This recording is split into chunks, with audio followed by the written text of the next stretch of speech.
I was surprised but satisfied with Deshaun Jackson's hire for the offensive coordinator of Delaware State because I believe Nemo Washington is a rising star. Oh, yeah, it's locked on HBCU.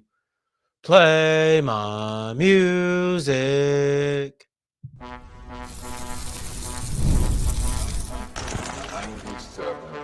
You are Locked On HBCU, your daily podcast covering HBCU sports. Part of the Locked On Podcast Network, your team every day. What's going on, family? Welcome back to another episode of the Locked On HBCU podcast, your number one daily one-stop shop for everything HBCU athletics, Monday through Friday. Part of the Locked On Podcast Network, your team every day. And now, of course, I am Darrion Gray, a.k.a. the Mouth of the South, Texas Southern alum and former TSU Herald Sports editor and current contributing writer at USA Today's Saints Wire. Thank you for going on this journey with me. Make a Locked On HBCU your first listen of the day every day. And remember, just because the mic cuts off does not mean that the journey is over. Just means it's time to follow me on Twitter at South Exclusives. Starts with an S and ends with an S. Today's episode is brought to you by Game Time. Download the Game Time app, create an account, and use the code Locked On College to get $20 off your first purchase. We'll wrap up today's episode by taking a look at one of the biggest plays that you'll see in HBCU athletics in 2025 and arguably the play of the year in men's basketball. In segment 2, we'll be taking a look at the Southern Heritage Classic, who is trying to keep the hopes of their game alive, despite the fact that Jackson State stepped away a couple of years ago and Tennessee State is stepping out this year. They're still going to have or hope to have a Southern Heritage Classic in 2025. We kicked this whole thing off with a hire that I knew we would be talking about this year, or this week rather, excuse me. I just wasn't sure what day. It's kind of similar to that Tennessee State topic, right? Which will be tomorrow. In case you were curious, Tennessee State season in review will be our Thursday episode, unless something absolutely crazy breaks. But anyway, Delaware State, I thought that they would go out and get a more tenured offensive coordinator. You have Deshaun Jackson, who is a first-time head coach, only in his second year of coaching. If you're looking at the 1 year he spent on the high school ranks, I thought he would go get somebody who has been around for a long time. And I'm trying to be careful on how I say this because you can know the game in and out and not be a long tenured coach. But a lot of times that stigma comes with being a long tenured coach. So I just thought he would come in with somebody who has a ton of experience. He didn't go that route. And I'll say that Deshaun Jackson not opting for a long tenured head coach, I'm talking decade plus offensive coordinator, it was surprising, but it's satisfying at the same time. Because he ended up going with Nemo Washington, who is a younger offensive coordinator. But to me, I really like the hire. To me, it makes a lot of sense. To me, it is a rising star in the business. And I don't think that you see a lot of identifying those guys at times. I really don't think you see it because it's a lot of proving ground. It's a lot of localized recruiting, not just in high school players, but then also when you're looking at coaches, you were coaching in the Carolinas. Cool. We're going to bring you over to South Carolina State or North Carolina Central, things of that nature, because it's just, I don't want to say forward thinking, but that's the best I could think of right now. I think going to grab somebody like Nemo Washington was a very forward thinking move because let's go through his resume really over the last 5 years. See, he was a grad assistant. He was a student assistant. He actually came from Bowie State. Unfortunately, he had I believe it was a brain cyst. I believe that's the exact term for it, but a brain cyst that made him have to stop playing football for a couple of years. When he finally returned, he had a knee injury that took him out permanently, but he was involved with Bowie State coaching staff. Then he went on to West Virginia State. And so he's been around coaching for a long time, more than a decade, actually. So if you started from there, I guess he does fit the quota that I'm looking at. But when he really started making some noise, and when I say that, I mean moving past the assistant phase, that's been really the last 5 years. So I want to focus on that time frame. Nemo Washington was just who, excuse me, Nemo Washington comes over most recently from the Cleveland Browns, where he was a part of their Bill Walsh Diversity Fellowship. How did he get there? Because I think we should probably look at how he got there to see the foundation and one of the things that's most important in projecting how he will do in this role at Delaware State. Washington was the offensive coordinator at Wheeling University, a Division II school. And when he was the offensive coordinator for the 3 years that he was there, he ended up making record-breaking performances in multiple seasons. He got them their first ever 1,000-yard rusher. So you're seeing things that he was able to execute. They haven't done that before. He was able to average 30.5 points per game in 2022, which was right before he ended up going to the Cleveland Browns. So what you see right there, I think is important because we're going to talk a lot about potential. We're going to talk a lot about people that he was around. But it's important to remember, Nemo Washington has his own success that is not connected to anybody else but Nemo Washington. He had 30.5 points per game in his last season as an offensive coordinator. That was on the Division II ranks, yes. But at the same time, that's the type of stuff that you're hoping translates. Now you want to have conversations about the people he was around in hopes that he soaks that up. Because he was with the Cleveland Browns. And I think if you want to act all bougie about it, if you want to say, oh, no, Cleveland Browns ain't really all that, I'll give you that, I guess. It's still a professional program, and we're talking about somebody who is just soaking up information. This is not like Hugh Jackson, who was leading the program, who was leading that franchise. In that sense, then I would be critical. Then I wouldn't say, well, it is the NFL. I think the level that you're at earns you the type of criticism that you're going to get, right? Like the positional coach never gets the same amount of criticism as the coordinator. That's just life. The assistant definitely isn't getting the amount of criticism. So we shouldn't hold everybody to the same standard. And one of my favorite quotes, and it's more of a paraphrase quote because I don't know exactly what was said, but it was Mike Tomlin essentially saying treating everybody fair does not mean treating everybody the same. Treating everybody fair is completely different.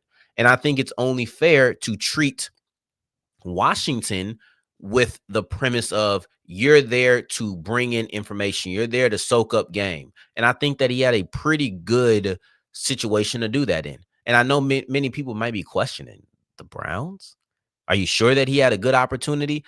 Let me tell you who was with the Browns, and it may surprise you. So in Nemo Washington's first year with the Cleveland Browns, that was Kevin Stefanski's Coach of the Year season, 2023. He won Coach of the Year that year. And they were both on the offensive side of the ball. I can only imagine there was a lot of opportunities, maybe not to cross paths, maybe not sitting down and having hour discussions on a daily basis or weekly basis, but I'm sure he was around Kevin Stefanski a lot, seeing that they were on the same side of the ball. And here's the thing. In year one on an NFL coaching staff, you know that Washington is hyper aware. You know that he's taking every single piece of information that he could get. And if you're going under a Coach of the Year coach, then yeah, you're going to get a lot of information if you're just having your eyes open. He doesn't have to talk to you. He's putting on what they describe to be the best coaching job of the season, and you are present for it. You just have to hope some of that rubs off on Washington. Let's look at the next year, 2024. Was the Cleveland Browns season a success? No. Was everything great offensively? No. But when you look at who he was next to, now he gets to be next to Mike Vrabel. Kevin Stefanski is still in the building, but Mike Vrabel has less degrees of separation from Nemo Washington. So now I'm looking at Kevin Stefanski, Mike Vrabel. That's a lot of mentors. Vrabel has also won a Coach of the Year. That is a lot of mentorship for me to see from my offensive coordinator. I'm just sitting here hoping that he pulled it in. That's it. That's it at the end of the day. Then his latest involvement was with the East-West Shrine Bowl. I wish this news would have dropped when I was at the Shrine Bowl, but it didn't, and that's okay. I would have tried to find my way to Washington. Is what it is. I spoke to Darren Bates, who was a part of that at the Shrine Bowl. I talked to Chennis Berry, who was also a part of that at the Shrine Bowl, part of that coaching staff, on the Shrine Bowl. And both men talked about how they were able to pull things from this event that they could go implement in their full-time job, so to speak. Chennis Berry said, yeah, I got things I'm pulling from the East-West Shrine Bowl that I'm going to bring to the South Carolina State Bulldogs. Darren Bates said, I got things that I feel like it helped me shape my mind on how I can be a special teams coordinator because I'm having to go in and implement game plans. These are the type of takeaways that you can get from this event that Washington was at as well.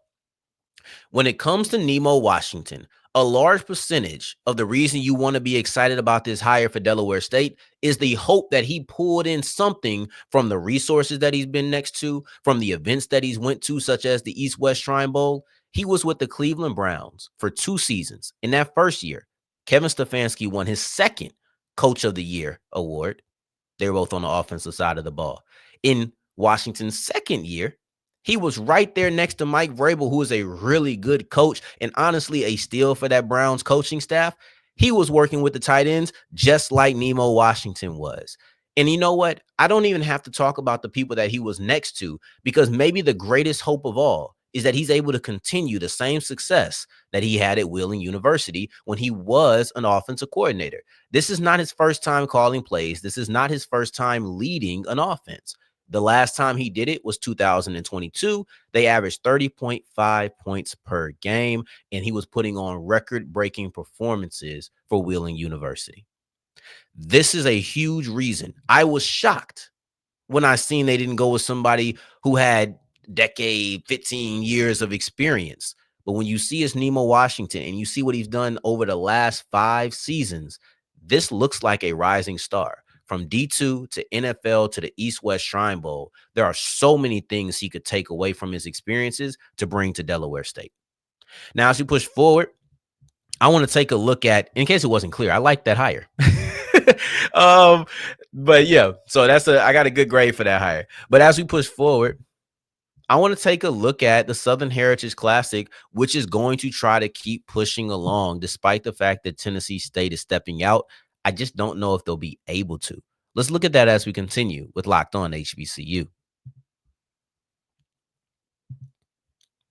Today's episode is brought to you by Game Time, and Game Time is the only place that you should go for any of your ticket needs. Maybe you're waiting and you're feeling like I'm still going to get a ticket to the big game in New Orleans. You already got your plane ticket. Maybe you just live in New Orleans. We're Grambling. We're Southern at, right? I'm going to the big game. I want to get the right seat, and I don't want any of the hidden fees. I want to know exactly what I'm stepping into as I'm sitting there, because some people just look at the website and say, all right, that's my price. I'm going to come back and I'm going to make sure I got that. You can't do that when you're scared you might get $50 extras in fees. Then also Game Time allows you to see where you're sitting. So it's all great. They're going to have the best prices. They're going to have all included prices when you see them. And then lastly, but probably most importantly, they're also going to let you see the view from your seat. It's a no-brainer to me. Go to Game Time, download the app, or go to the website and use the code LOCKEDONCollege to get $20 off your first purchase. As we continue rolling on today's episode of Locked On HBCU, I appreciate you for making this your first listen of the day every day. For your second listen, make sure you're checking out Locked On Today, the biggest stories in the sports world. And you know a lot of that is going to revolve around the Super Bowl. So Super Bowl 59 is here and everybody is trying to play their part. The Southern Heritage Classic is trying to be here in 2025. And if they're not, trust me, it's not because of lack of trying. Let's go over a quick little history when it comes to the Southern Heritage Classic. Essentially, finances is the reason this is in danger, and not because they can't afford this, they can't afford that. They just are not giving out the right payment. Jackson State versus Tennessee State has been the basis of this rivalry, of this game. I'm talking about for 30 plus years. And then JSU stepped away because of finances. Now, this past offseason, or really just this week, to be honest, the decision was made. Tennessee State's out too. They turned down a 5-year, $400,000 per year contract. They said that ain't enough for us. I'm not here to talk business, and I'll say that a couple of times today. So I'm not here to talk about whether or not that was a good deal or it was a bad deal or anything of the sort. But we're looking at the reality of it, and the reality is there might not be a Southern Heritage Classic to play. But the reason I know that they're trying to keep this going is because they reached out to Mississippi Valley State. And here brings up the first thing that I need to say. I absolutely must say this. If you are, and this isn't going to happen because Valley had to turn down the game, but if you're looking for Mississippi Valley State, you are already failing where I believe the Orange Blossom Classic succeeded. There's big differences between the two events. Number one, the Orange Blossom Classic is named after the state, right? So that Orange Blossom just feels like Florida. I could argue all you need to do is play the game in Florida and I'll be okay with the name. But the Southern Heritage Classic feels very regional. It feels like it limits the scope of teams that you can pull in. I don't know if I want to go get a Mid-Eastern team to play in this game. This feels like it should be between two teams that are in the South. It was Jackson. It was Nashville, right? And then they play in Memphis. So I think that kind of does limit the scope of what you are looking to do with that game. And maybe you're desperate. So you just go out and you pick somebody. And all of a sudden, North Carolina Central is in this game. Well, granted, I do look at North Carolina as the South, but that being said, what's the difference team? Morgan State is in here. Morgan State shouldn't be in the Southern Heritage Classic. I'm sorry, just name wise, it don't make sense. If you're just trying to keep it afloat, cool. But to me, I want Southern teams in here, specifically Deep South. To be honest, maybe that's just because of what I'm used to, but Mississippi Valley State does fit the mold. But the big problem, I kind of went on a tangent there, but the big problem is that when the Orange Blossom Classic lost FAMU, they went and got Central versus Alabama State. These are two teams who could be competing for their conference championships going into the season. That was a premier game. I'm sorry. I can't think of right now a game against anybody that involves Mississippi Valley State that would be considered a premier matchup. And I can't say no disrespect. I don't intend any, but I understand how disrespectful that is. So I won't even disrespect you further by saying no disrespect. I won't. But Mississippi Valley State versus South Carolina State is not a big matchup. That is a game that looks like a squash. And the reason I mention that is when you go get a team that's at the bottom of the totem pole, you can't build up a great matchup with them. It's just too difficult. If you put in, and granted, Mississippi Valley State has turned this game down. So to be very clear, this is not happening. But the fact that you went after Valley, I can only imagine that you're probably going to go after teams around that area. Right? Like why was Valley the first pick you went after? If it was me and Valley was the first team I went after, that just meant there was nobody else I thought I could even get that was above them. So now I got to start looking at teams that are at the bottom of the conference. Tennessee State is out. Jackson State is out. Are you going to sell me on a different rivalry? Right? Because the thing about tradition is that when it's traditional, nothing else really matters. Jackson State could be the sorriest team in the conference. Tennessee State could be the second sorriest team, right? Like we just talking about HBCUs. That could be the top two worst HBCUs, but they have a tradition of showing up to Memphis and doing what they do. So, of course, it's going to be a little bit different. I'm not here to talk about Valley's traveling fan base. I have no idea. I'm going to be honest with you. There's a very select few universities who I know about the coalition of alumni they have. I know FAMU has a deep alumni base in Dallas. I know Grambling, PV, TSU, Southern. I know that those have a big fan base in the city of Dallas. So when Grambling and Prairie View come down for the State Fair Classic, or when Southern and Texas Southern were facing off at Globe Life Field, I can't remember what they called that game, if they called it anything. I know that you have strong alumni base here. I can mention that. But for the most part, that's not really important to me. And whether or not Valley brings a lot of fans out to Memphis, if they were to play, that's not relevant to me. The reason Valley isn't going is because they are contractually obligated into a game on that same day. They can't move it. But like I said in the beginning, if the Southern Heritage Classic is not played, it's not because of lack of trying. They're trying to go get the Valleys. I can only assume they're going to keep in contact with UAPB. I can only assume because Tennessee State just recently stepped down. I think And I know UAPB, I don't think their contract was up, excuse me.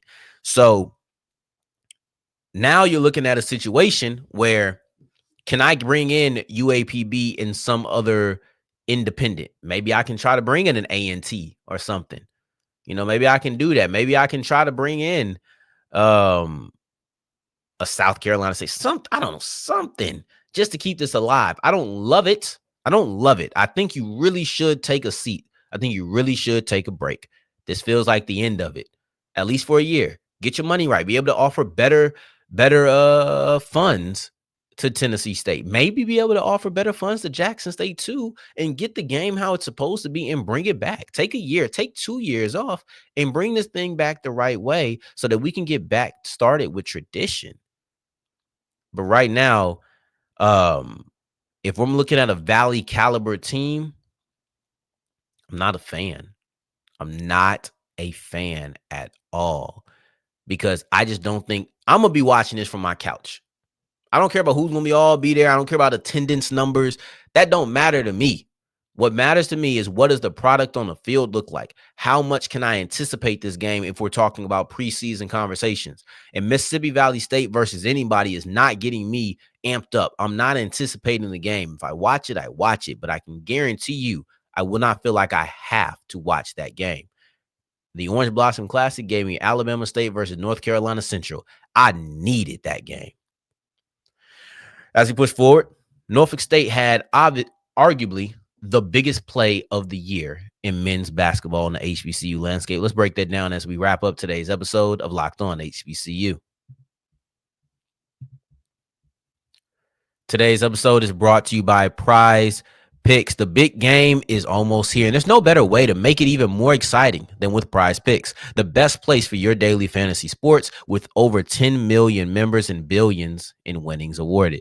Prize Picks makes it fun and simple to get in on the action. Here's how it works. You pick more or less on at least on at least 2 player projections, and if you're right, you can win up to 1,000 times your cash. Prize Picks even has the free pick for the big game where Patrick Mahomes only has to throw 1 yard. He's going to do it.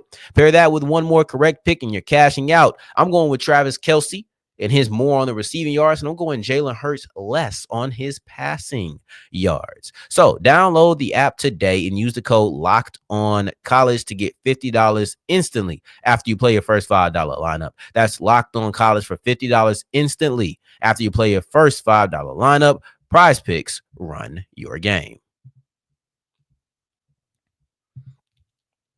As we're wrapping up today's episode of Locked On HBCU, I appreciate you for making this your first listen of the day every day, making it all the way to segment 3. And I thank you 2 times for that. Thank you. Thank you. We've looked over the Southern Heritage Classics future. Hopefully we get some more news on that soon. We've looked at the rising star that is Nemo Washington, the new Delaware State offensive coordinator. But now I want to look at the biggest play of the year. I think Norfolk State is going to have the biggest play of basketball season when it's all said and done. I don't think anything is going to top the beautiful buzzer beater by Brian Moore. I can't stop watching this thing. Like, I could watch it 50 times. It ended up being on the ESPN top 10 the night it happened. Then on Tuesday, it was 5 that night. And on Tuesday, it ended up being number 3. Actually, as I was sitting here writing up the article or writing up the write-up, I was watching Sports Center and it popped up at number 3. So it's gone up. This was a very impressive play. Let's set the scene a little bit. So North Carolina Central comes into this game 3-2. Norfolk State steps in at 5-1. So you see the records and you can see these are it's a decent implication. 5-1 definitely looks a lot better than 3-2, but all in all, it's not really that far. It's still going to be a competitive game. Matter of fact, Central was leading pretty much the entire second half. This was their game to lose. And then they ended up losing it at the end because Norfolk State was able to keep them scoreless for the last minute and a half. Those last 2 possessions of North Carolina Central's both ended in turnovers. And that's the real turning point, because you were scoring, you were doing what you needed to do, but you had a possession where Norfolk put up, I think, 3 shots, man. It was like 2 to 3 tipping attempts before you finally got it. So I think maybe on the 3rd or the 4th attempt, they finally put down the bucket.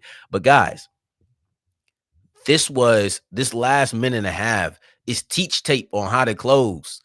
Force turnover, force turnover. So you get your bucket, force a turnover. You get your bucket, force a turnover. And now you have 2 seconds left, and we get to the play.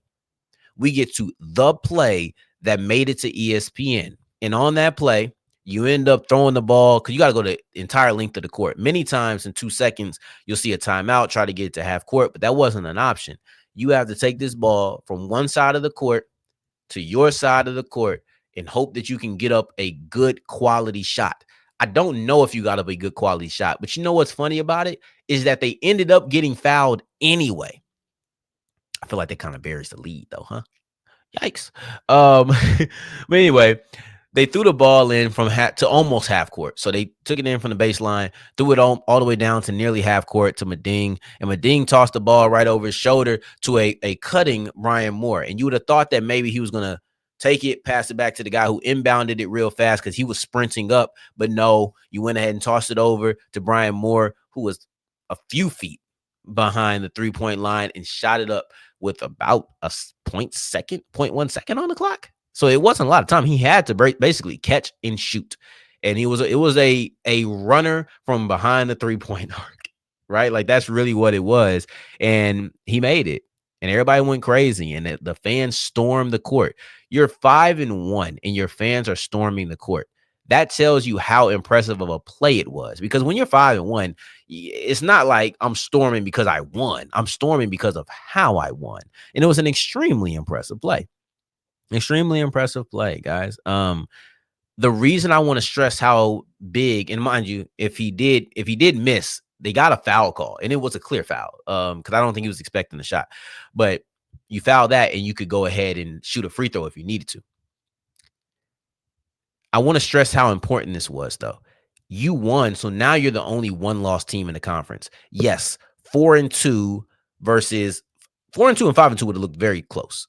But now you're looking at it, and 2-loss team is a 2-loss team, and it would have tied them with Howard and North Carolina Central. So that's why I find this important. The play itself is the big deal. That's the thing to break down. But I think winning this game, even though it just would have sent you to overtime if you missed, but winning this game allows you to have a lot of cushion. And Howard lost another game because they're floundering. So this was a big deal. On tomorrow's episode, we'll have Tennessee State conversations about their season in review, as well as looking at Eddie George rebuking the notion that he was a Rooney Rule interview. But I appreciate you, man. I can't wait giving you this episode. My beard's going to be back. Don't be afraid. I didn't grow it in 12 hours. In the meantime, in between time, until next time that we hear each other, family, take care. Stay blessed. Peace.